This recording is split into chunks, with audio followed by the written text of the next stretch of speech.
السلام عليكم. النهارده بقى هنعمل تتبيله الفراخ المشويه، احلى تتبيله ممكن تعتمدوها. انا عملت قبل كده فيديوهات كتير للفراخ المشويه بتتبيلات مختلفه، بس التتبيله دي انا اكتر تتبيله بعتمدها في كل تتبيلات الفراخ المشويه، يعني في الاغلب بعتمدها. اول حاجه معايا الفراخ بتاعتي، انا مستعمله هنا اوراق الدجاج. طبعا انت ممكن تستعملي اي حاجه، صدور، اوراق، اللي انت عايزاه، ميكس ما بين الصدور والاوراق اللي انت تحبيه.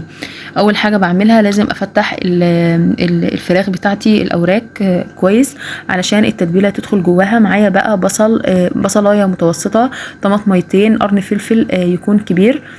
بعد كده بقى هحط الطماطم والبصل والفلفل في الكبه. بعد كده هنزل عليهم بقى بالتوابل بتاعتي، ملح طبعا حسب الرغبه، نص معلقه كبيره من توابل الفراخ، توم وبصل بودر، ورشه صغيره او نص معلقه صغيره من الفلفل الاسود، ونص معلقه كبيره من البابريكا. بعد كده بقى بحط عليها معلقه لمعلقتين من دبس الرمان. طبعا دبس الرمان انتوا عارفين ان هو بياخد الفراخ في حته تانية.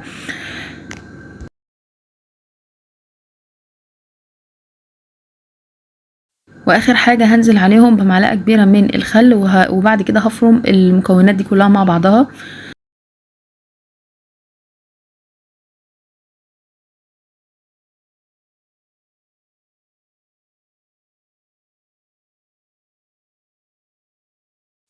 بعد كده بقى هحط التتبيله بتاعتي على الفراخ. طبعا الفراخ لما تفتحيها هتديكي نتيجة احسن. انا حطيت الفراخ ليلة كاملة في التلاجة. انت ممكن لو مستعجلة تحطيها في التتبيلة ساعتين او 4 ساعات.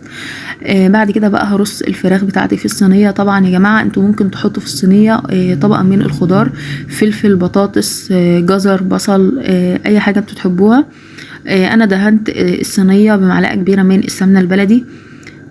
طبعا انا عملت تتبيلات كتيره جدا للفراخ، هتلاقوها عندي على القناه، وهنزلها لكم في صندوق الوصف، وهنزل لكم كمان مقادير الوصفه دي في صندوق الوصف. بعد كده بقى الفراخ بعد ما برصها في الصينيه بدخلها الفرن طبعا لحد ما تستوي. بشغل عليها الشوايه عشان تاخد لون. لو وصلتوا لحد هنا في الفيديو ما تنسوش تعملوا لايك وسبسكرايب للقناه، وتفعلوا زر الجرس علشان يوصلكوا كل جديد بالوصفات اللي انا بنزلها.